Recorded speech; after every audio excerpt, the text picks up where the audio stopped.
suksesnya menuntut ilmu nih. Pertama, belajar jadi maling. Kedua, kalau punya utang jangan mikirin bayar. Enak makan, enak tidur. Itu kata guru saya.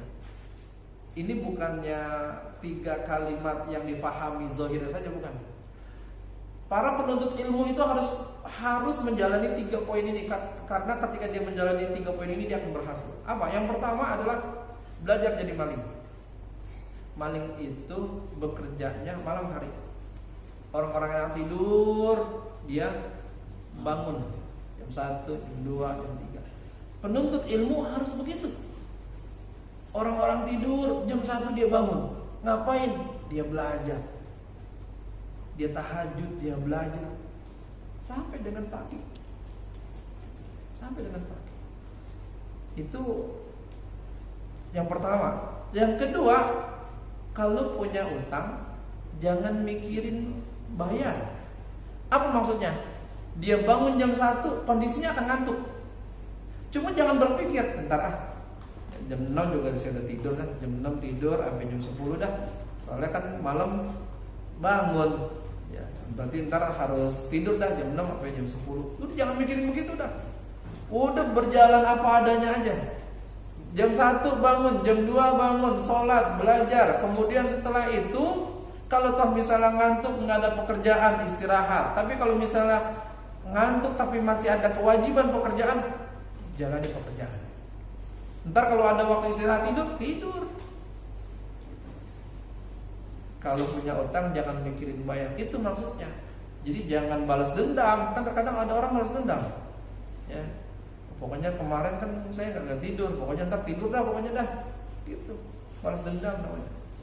Yang ketiga, enak makan, enak tidur. Kapan enak makan? Ketika lapar. Ya, ketika lapar. Duren kalau kondisi perut udah kenyang gak enak. Nasi kebuli kalau perutnya udah kenyang gak enak. Tapi masakan biasa saja ya, kalau kondisinya lapar, makannya lahap. Coba dah pas buka puasa tadi, masya Allah ya. Apa kayak diminum, dimakan ya. Maksudnya yang halal, yang halal.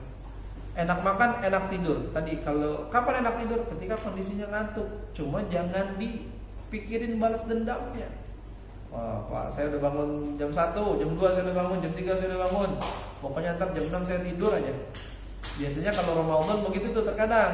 Kalau Ramadan ya, bangun sahur, kemudian habis salat subuh, pokoknya ntar tidur dah ngantuk soalnya.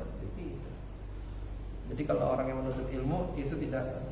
Demikian para jemaah yang dimuliakan oleh Allah Subhanahu wa taala, mencari ilmu, mencari cahaya yang hilang adalah mencari ilmu dari sumber-sumber yang kita ketahui. Kemudian ilmu apa saja yang kita pelajari adalah ilmu yang membawa kita dekat dengan Allah Subhanahu wa taala. Terlebih lagi ilmu yang sifatnya rukun, yang sifatnya fardhu ain, ilmu untuk sholat, wudu, kemudian puasa bulan Ramadan, zakat, itu yang wajib. Ya. Ilmu bagaimana berinteraksi dengan manusia, itu yang wajib. Yang sunnah-sunnah apa? Yang fardu kifayah apa? Ilmu kimia, fisika, dan seterusnya. Kalau udah ada satu orang yang belajar, ya udah, yang lain cukup. Ya. Tapi kalau misalnya masih diperlukan, belajar lagi. Demikian para jemaah yang dimuliakan oleh Allah Subhanahu wa taala. Insyaallah kita lanjutkan pada kesempatan yang akan datang.